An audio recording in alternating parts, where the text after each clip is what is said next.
Bismillahirrahmanirrahim. Assalamualaikum warahmatullahi wabarakatuh. Dan salam sejahtera diucapkan kepada semua. Dalam video ini, saya akan kongsikan mengenai teori umum jenayah menurut Hirsch dan Gottfredson, serta kajian lain yang kurang menyokong teori ini. Menurut teori ini, jenayah dan delikuen berlaku semata-mata kerana seseorang individu itu mempunyai kawalan diri yang rendah.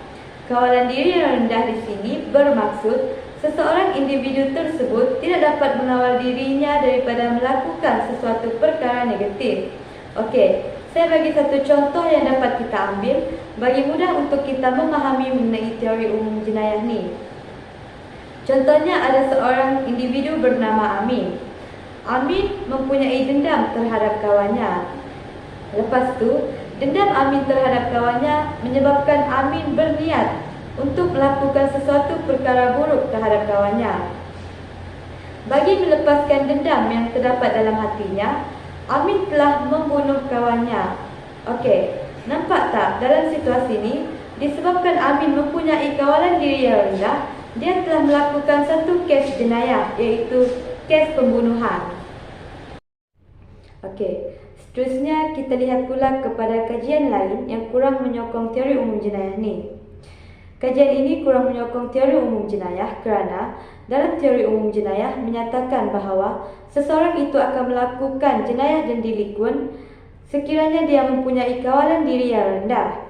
Namun, dalam kajian ini menyatakan bahawa kawalan diri yang rendah hanyalah salah satu aspek kepada pendorong berlakunya jenayah dan delikuen.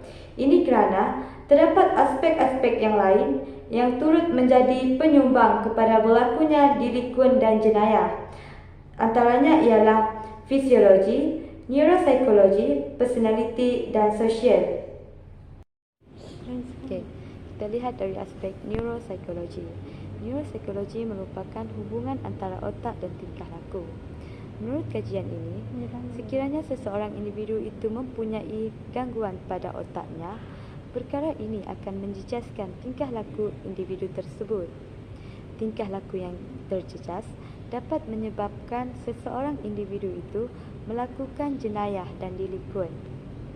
Personality juga merupakan salah satu pendorong kepada seseorang itu untuk melakukan jenayah dan delikuen. Okey, kita lihat mengapa kajian ini menyatakan bahawa salah satu pendorong untuk seseorang melakukan jenayah dan delikuen adalah personality mereka. Okey, kita ambil satu contoh personality, iaitu personality pasif ataupun pendiam. Individu pendiam cenderung untuk melakukan jenayah dan delikuen. Ini kerana individu yang mempunyai sikap pendiam kurang bergaul dengan orang lain ataupun orang di sekeliling mereka. Mereka juga kurang rapat dengan keluarga mereka sendiri. Okey, ketidakrapatan ini menyebabkan mereka merasa diri mereka disisih ataupun mereka kurang disayangi. Jadi, di sini bagi menarik perhatian orang sekeliling mereka, mereka lebih memilih untuk melakukan jenayah dan delikuen. Seterusnya dari segi fisiologi. Fisiologi merupakan keperluan asas seperti makanan, minuman, pakaian, tempat tinggal dan keperluan asas yang lain. Okey, jika dilihat melalui kajian ini yang menyatakan bahawa fisiologi juga merupakan salah satu pendorong untuk seseorang itu melakukan jenayah dan delikuen, penyataan ini adalah benar. Ini kerana, okey, kita ambil satu contoh. Sekiranya seseorang itu tidak mempunyai pekerjaan dan mempunyai masalah keuangan, individu seperti ini lebih cenderung untuk melakukan delikuen ataupun jenayah. Contohnya, mereka akan melakukan jenayah seperti merompak ataupun mencuri. Ini kerana alasan mereka melakukan jenayah ataupun delikuen ini disebabkan mereka ingin mencari sumber pendapatan bagi memenuhi keperluan asas mereka. Akhir sekali ialah dari segi sosial, iaitu pengaruh rakan sebaya. Seperti yang kita ketahui, rakan sebaya amat memain peranan dalam mempengaruhi sikap seseorang.